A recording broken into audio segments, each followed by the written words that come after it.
상반기는 저조하지만 하반기에는 개선될 것이라는 정부의 상저하고 전망이 빗나가는 것이 아니냐는 우려와 함께 9월 위기설이 대두되자 대통령실이 나서 상저하고는 여전히 유효하며 일각에서 제기되는 9월 위기설은 없을 것이라는 입장을 밝혔는데요. 7월 소비는 3% 넘게 큰 폭으로 줄고 특히 자동차와 음식료품, 의복 등의 소매 판매가 모두 감소했습니다.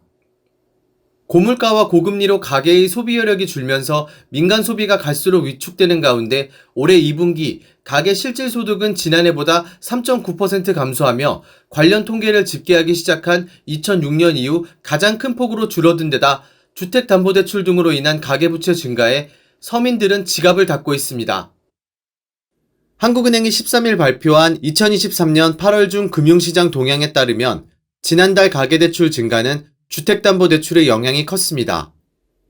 특히 주담대 증가의 상당 부분은 50년 만기 주담대인 것으로 파악됐는데요. 최근 정부가 50년 만기 주담대를 제한하고 저금리 정책 모기지론의 금리 인상 방침을 밝히자 규제 전 대출을 실행하려는 수요가 많았던 것으로 분석했습니다.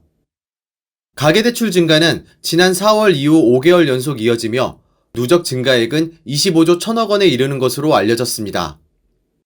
문제는 한국은행 금융통화위원회 위원들이 늘어나는 가계부채를 우려하며 대책 마련이 필요하다고 한 목소리를 내고 있지만 금리를 조정하는 등 적극적 대응은 하지 않고 있어 50년 만기 주담대 판매 중단만으로는 가계 빚 증가세를 막기 어렵다는 지적도 나옵니다. 한국은행이 12일 공개한 2023년 제16차 금융통화위원회 의사록에는 한국은행 금융통화위원회 위원들도 치솟는 가계부채에 대해 우려하고 있지만 현재 경기 부진 상황에서 추가금리 인상 등은 현실적으로 어렵다는 인식을 드러냈습니다.